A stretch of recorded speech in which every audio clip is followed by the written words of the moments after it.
So I wanted to talk about how rational decision making doesn't actually exist. It's physically impossible to make a rational decision. So what is a rational decision? What are we actually talking about? This is where you go and seek all available information that you possibly can make. You know what that decision you want to make is and what you want to do. And then you create alternatives and you physically think about the different alternatives, cost and benefit of those alternatives. You have a criteria to assess those alternatives. And then from there, you choose the best alternatives based on some rank ordering that exists, right? That you might think about. And then this sort of one decision pops out, or this one choice pops out, and then you execute on that particular decision. It seems pretty easy. It seems pretty clear cut. The problem is nothing in this process actually exists, and there's very few times that any of this sort of moments will actually happen. So let me explain this, right? So how do you get information? Most of us will not go and seek full information, right? That's just not what we do. We actually have search costs that are involved with trying to find this information, right? We got to go and actually dig for this information. We're all lazy. We're human beings, and we're not going to go dig for this information. So what do? We either sort of make things up in our head, right? We sort of imagine how things might happen, or we go and we might talk to one individual, that's it, one individual, and sort of get their thoughts and feelings on that. And that's supposed to inform what we're doing, right? If you are really, really rational, really thoughtful, you might talk to two people, but that is really weird and unusual. That's not what most people actually do. Then from there, we're supposed to come up with different alternatives and think about different alternatives. Nobody does that, right? We don't actually think about this thing or the other thing. We actually sort of fixate on one particular thing, and then we think about whether we're actually going to execute on that one particular thing. Now, the alternatives may be doing this thing or not doing this thing, and that is fine, but you don't really have good information on either one of those particular alternatives. You don't know what your life would be if you actually have that thing or not have that thing later on. You can't make that comparison. It's physically impossible to do that. You can try by imputing, by looking at other people and trying to make sense of what other people are doing, and sort of saying, hey, their life did this when they purchased this, or they got this, or they did this, and this is what's supposed to happen for me, right? So, for example, you might think about, like, do I want to become an accountant, right? So you might talk to a single accountant, right? And then you ask them what their life is as an accountant, and they're going to tell you this is what their life is. But then that doesn't tell you the whole complete story about what is actually going on and who they are, but it also doesn't tell you anything about you, because their story might be completely different than who you are and what you are doing. And that's the other thing that you have to think about, is we all have different experiences. We all grew up in different ways. And so when you generalize from somebody else, it doesn't sort of impute very well when it comes to your own situation. And you have to think about that sort of accuracy of what's going on, that generalizability of what's going on. So for me, as a scientist, as sort of a career research scientist that looks at this kind of stuff and decision making and stuff, it's great if you can explain 10%-ish of the world around you. That's kind of what the expectation is when we look at things.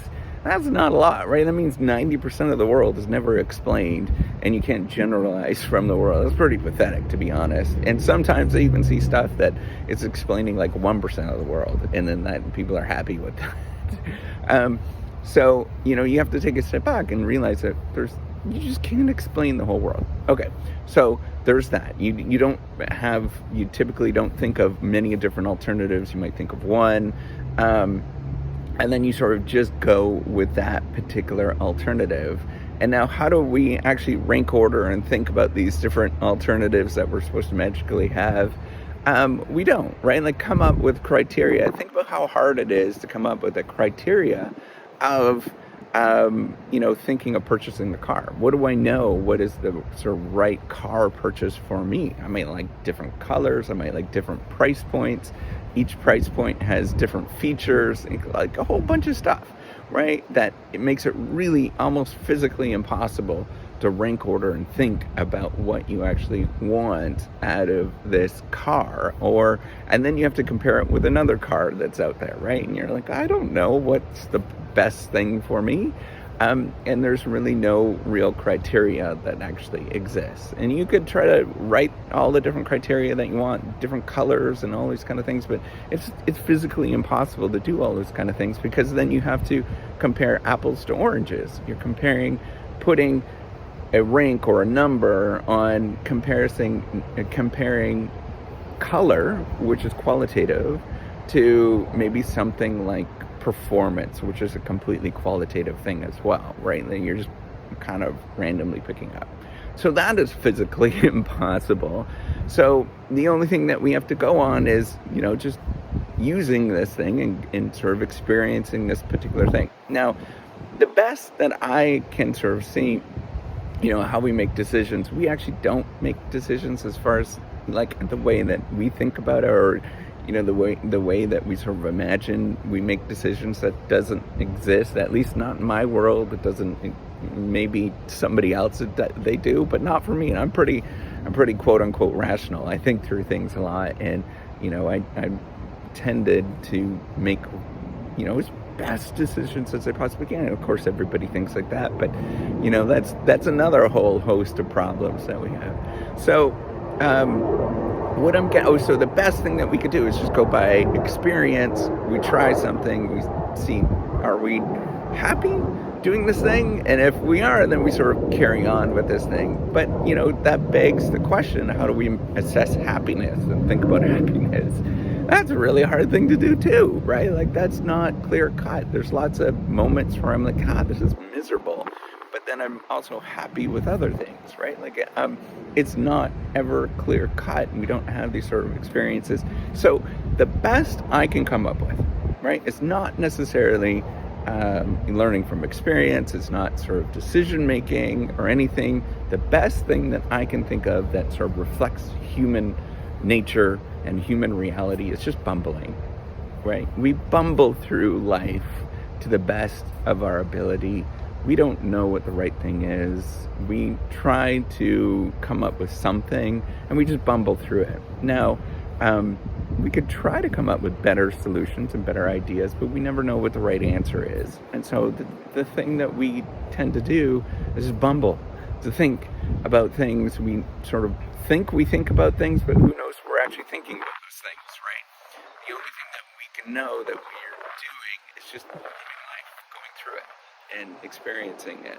Maybe, the great thought experiment is none of us have agency here. None of us do things on our own free will, and it is just kind of, some third party God or whoever that's sort of getting us to do things, and we think that's what's going on, but in fact it's the outside world that's dictating what we're doing. And nobody's right with any of this kind of stuff. It's all just beliefs on how we understand the world. And so I like to view what we do and who I am as a great big bumbler. That's it. We just bumble. We kind of make things up. We hope that they're quote unquote right. We never know if they're right or wrong, but we just bumble along, and that's it. That's all I wanted to say. All right, take care and have a wonderful day.